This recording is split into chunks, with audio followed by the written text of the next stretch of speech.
Assalamualaikum warahmatullahi wabarakatuh.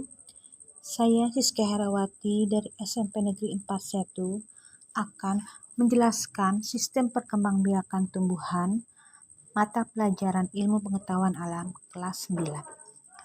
Perkembangbiakan makhluk hidup bertujuan untuk melangsungkan kehidupan, karena apabila tanpa perkembangbiakan makhluk hidup akan punah. Perkembangbiakan pada tumbuhan terdiri atas dua macam, yaitu perkembangbiakan generatif dan vegetatif. Perkembangbiakan vegetatif.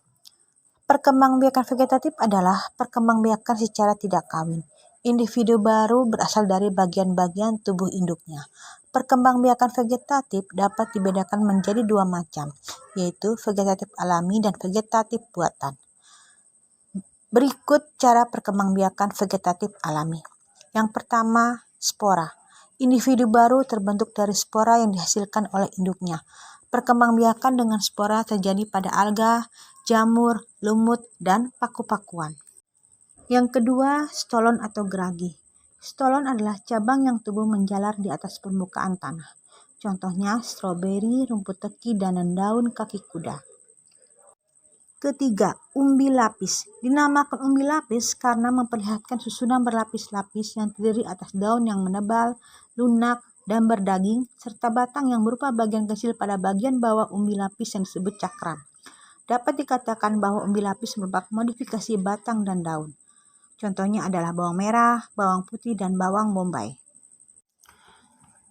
Keempat, umbi batang. Umbi batang umumnya terletak di bawah permukaan tanah. Umbi batang selain berfungsi untuk menyimpan cadangan makanan, juga berfungsi untuk perkembangbiakan. Contohnya bit, gadung, kentang, lobak. Kelima, rizoma atau akar tinggal. Rizoma atau akar tinggal yaitu batang yang tumbuh mendatar di dalam tanah. Tanaman ini memiliki ruas. Pada setiap ruasnya terdapat mata tunas yang dapat tumbuh menjadi individu baru. Contohnya jahe, kencur, kunyit, dan temulawak. Keenam, tunas adventif. Tunas adventif adalah tunas yang tumbuhnya tidak pada batang tetapi pada daun. Contohnya cecar bebek, cemara, dan sukun. Perkembangbiakan vegetatif buatan. Perkembangbiakan vegetatif buatan terdiri atas yang pertama mencangkok. Mencangkok hanya bisa dilakukan pada tumbuhan yang berkambium. Contoh mangga, jeruk, belimbing. Proses mencangkok dapat dilihat pada gambar. Kedua, merunduk. Merunduk yaitu membengkokkan cabang atau ranting tumbuhan ke bawah. Contohnya alamanda dan apel. Berikut gambarnya. Yang ketiga, stek, yaitu cara memperbanyak tumbuhan dengan menggunakan potongan-potongan dari bagian tubuh tumbuhan baik batang maupun daun. Contohnya tebu, cocor bebek, dan singkong. Berikut cara menyetek tumbuhan. Perkembangbiakan generatif. Pada perkembangbiakan generatif, sel sperma dan sel telur mengalami fertilisasi sehingga terbentuk embrio yang tersimpan dalam biji. Biji dapat tumbuh dan berkembang menjadi tumbuhan baru. Sifat dari tumbuhan baru dapat diperoleh dari gabungan sifat kedua induk. Hal ini yang menyebabkan sifat keturunan dari perkembangbiakan generatif bervariasi. Pembuahan adalah proses peleburan antara sel kelamin jantan dan sel kelamin betina menjadi zigot sebagai calon individu baru. Pembuahan pada tumbuhan biji terbuka, gimnospermae. Tumbuhan gimnospermae disebut tumbuhan berbiji terbuka karena bijinya tidak tertutup. Contohnya melinjo, pakis haji, dan pinus merkusi. Pembuahan pada tumbuhan biji tertutup, angiospermae. Pada tumbuhan berbiji tertutup atau angiospermae terjadi pembuahan ganda.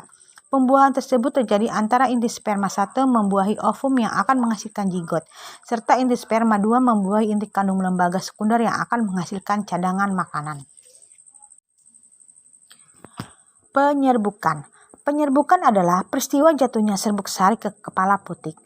Berdasarkan penyebab sampainya serbuk sari ke kepala putik, penyerbukan dibedakan menjadi yang pertama anemogami. Penyerbukan yang dibantu oleh angin, contohnya rumput, jagung, dan padi. Yang kedua, hidrogami. Penyerbukan dengan bantuan air, contohnya tumbuhan hidrilla.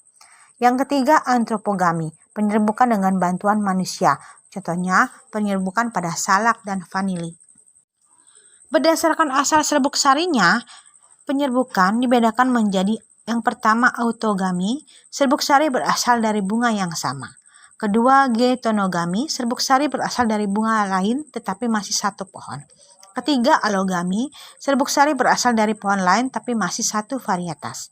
Yang keempat bastar, serbuk sari berasal dari pohon lain yang berbeda varietas.